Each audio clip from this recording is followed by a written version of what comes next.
Katlas on äsja lõppenud väga erakordne raamatuesitus. See on vist esimest korda Eestis, kui on raamatu kirjutanud huvitav meeskirjanik ja ka tehisintellekt koos.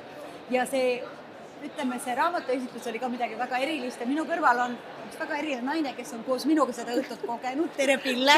Tere! Pille Lill, meie võrratu ooperilauleja naine, kes suure akordiga astub poliitikasse. Pille, sinu esimesed emotsioonid pärast seda esmaesitlust. Mis tundega sa siit lahkusid sellest ruumist? No kui ma sain kodus korraks ka sellega tutvuda selle sama esimese osaga, mida siis siin Alar ise ilmselt luges seda ja no ma pean ütlema, et kogu aeg on niisugune tunne ikkagi, et miks me selle tehisteadvusega nii-öelda peaksime olema kontaktis, kui inimese enda teadvus on ju väga võimas. Ja minu usk on selline, et ma ikkagi arvan, et inimesel on kõik võimalused enda sees olemas, et saada nii-öelda ühendus oma üliteadvusega ja kui sa oled selle üliteadvusega kontaktis, siis sul tegelikult sellist tehisasja, inimkond läheb ju vaikselt kogu aeg tehisasjade peale.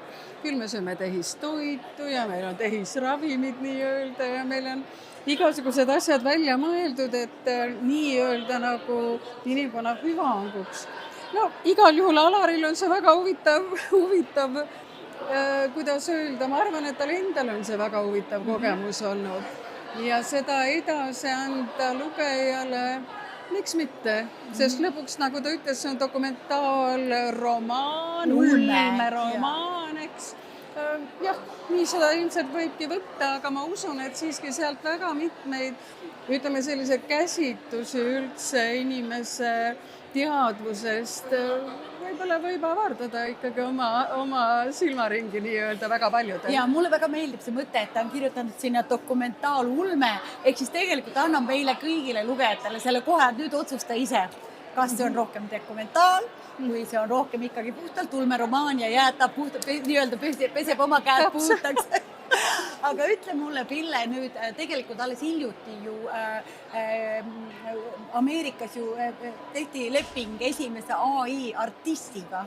See aeg on tegelikult juba käes ja need lepingud lähevad käest ära võib-olla ka kõige suurematel lauljatel. Mida siin arvad, kas selline AI võiks olla ka üks osa ooperimuusika lavadel või üldsegi nagu ka lauljana? No vot, kuna ma ikkagi väga sellesse AI-sse, kuidas öelda, ei ole ma loomulikult ma olen vaadanud ja loomulikult tutvunud ja näiteks projektide kirjutamiseks, ma arvan, see on üks väga võimas tööriist, sest et saada kõik see professionaalseks, ma arvan, kogu maailm pöörub lihtsalt ringi, sest enam ei ole mitte mingisugust, kuidas sa neid hakkad hindama, et kõik tuleb ümber mõelda. Aga kui me laulja tee peal, no ma ei ole nagu küsinud, et kuidas sa sellesse laulja tehnikat siis aitaksid nagu saavutada.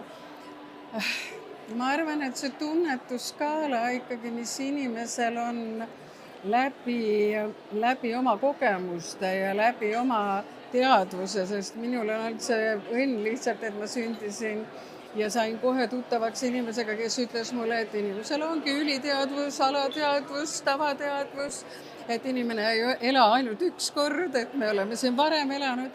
Et see kahtlemata mul juba andis sellise baasi lapsest peale, et ma kuidagi väga hakkasin usaldama oma sisetunnet, oma sisehäält. Kui ma võtan näiteks lauldes, siis seal on ju puhtalt sinu ülesanne lauljana tegelikult leida see ühisosa, see ühisväli looja, helilooja loominguga.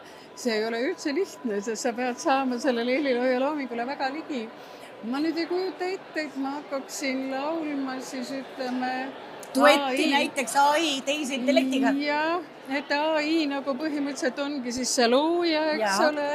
Ja nüüd ma pean leidma selle ühislüli temaga. Kõik on muidugi võimalik, aga ma ikkagi olen niisugune puhast laadi inimene. Võib-olla vaatame, mis see aeg veel teeb selle asjaga. Igal juhul Alar on väga tubli, et ta ikkagi mingi niisuguse vähemalt diskussiooni tekitas ühiskonnas, mis on ju mujal juba igal pool ja meil ka.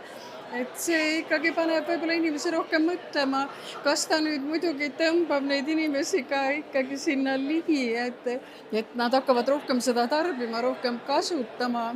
on see sinu arust oht, et nüüd selline maailm tuleb ju suure hooga peale, me ei saa sinna pidurdada, aga tunned sa selles mingit ohtu, et inimesed kaovad ära sinna, suhestuvad, räägivad nende tehisintellektidega, erinevate programmidega ja see inimlik kontakt hakkab hääbuma, on see sinu jaoks ohumärk? Või? See oht on ju tegelikult olemas, eks. Ja muidugi, mis siin on veel, ma õnneks puutusin kokku inimestega Soomes, kes põhimõtteliselt püüavad luua sellise filtri, sest minul isiklikult on väga keeruline AI asju lugeda, mul natukene hakkab südame juurest imelik, ma tunnetan nagu seda mingit niisugust energiat, mis ei ühti nagu päriselt minu oma teadvusenergiaga, et selle tõttu nad leiutavad ehk sellise filtri, mis annab siis nii-öelda selle võimaluse, no soomlased on nii targad küll, nad võivad selle luua, mis annab võimaluse see energeetika või see energia, mis tuleb läbi selle masina, et ta vähemalt ei kahjusta meid.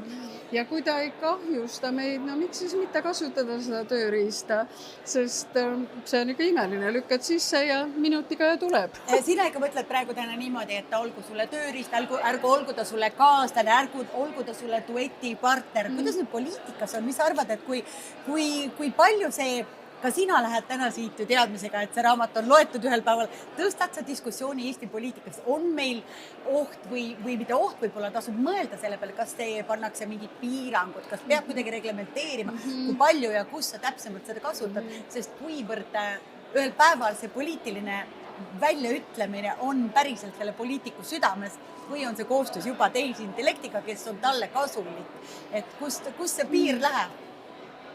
Ma arvan, et sellest on vaja väga palju rääkida. Ma usun, et poliitiline ringkond, nad peaksid aru saama, et need kas või Alar, kes on, eks ole, sellega kokku puutunud või need IT-inimesed, kes iga päev sellega tegelevad, see diskussioon on vaja hoopis avatumalt tekitada, et ikkagi saada aru, kus on need plussid, kus on need miinused ja kui saada teada nii-öelda seda miinuspoolt, mis võib-olla ületab teatud määral inimeseks olemise selle rõõmu, sest inimese elu on ju tegelikult rõõm ja meil on vaja ikkagi seda tunda sellist rõõmsat, puhast sellist energeetikat. Tuleb teha rohkem avalikke diskussioone, debatte, rääkida Riigikogu tasandil oleks vaja kindlasti võib-olla luua, nüüd on Tallinnas, eks ole, oleme, ütleme, Keskerakonnaga võimul, et miks mitte luua seal täiesti oma niisugune, võib-olla ma pöördungi Alari poole. Las tuleb ja räägib, mida tema on kogenud. Absoluutselt, aga mitte tema. Ainult ma arvan, et alati peab olema mitu poolt, sest näiteks meil ka, ütleme, teledebattides väga tihti on nii, et ikkagi tuuakse üks inimene pildile, nagu minagi siin olen, et siis ei teki, eks ole, seda diskussiooni. Ma usun, et see tuleb Eestis ka, sest meil vajame seda. Meil on tegelikult vaja sellel teemal rääkida. Ja mina arvan ka, et tegelikult mida rohkem asjadest rääkida, see suurem on erinev arvamus, aga kui sa ütlesid korra selle teaduse muusikaga, see ühisteadvus, Alar on ka välja öelnud või mõelnud sellist mõtet, et mis siis, kui äkki see tehisintellekti tekkimine ongi see ühisosa kogu ühiskonnast, kogu maailma inimestest, et me kuidagi ei saa kontakti teistega, ent läbi tehisintellekti see saab olema võimalik. Mis sa arvad, kas see oleks võib-olla see ühisosa maailmas, universumis? Ma ei näe, et meil oleks seda vajadust, sest inimesed on omavahel läbi valguse, läbi galaktilise ühisvälja niikuinii kõik ühenduses. Et miks me peame siis tegema veel väikse lükke siia kõrvale ja nüüd sellest tehispoolest ka veel mingit väge juurde saama. Esiteks ma ei usu, et seal on niisugust väge, sest ta ju väga vahvalt ütleb siin tegelikult välja ka, et ma olen ikkagi masin, kuigi nüüd me pusime sealt edasi, et see ei olegi ainult masin, no vaatame, aga ma arvan, et see ühisväli inimeste vaheline armastuse väli siis, see on olemas. Et meil, ma ei näe, et selleks oleks vaja mingisuguseid erivahendeid. kui siis leiab inimkond, et tõepoolest seda vahendit, ei ta ei leia seda mitte kunagi.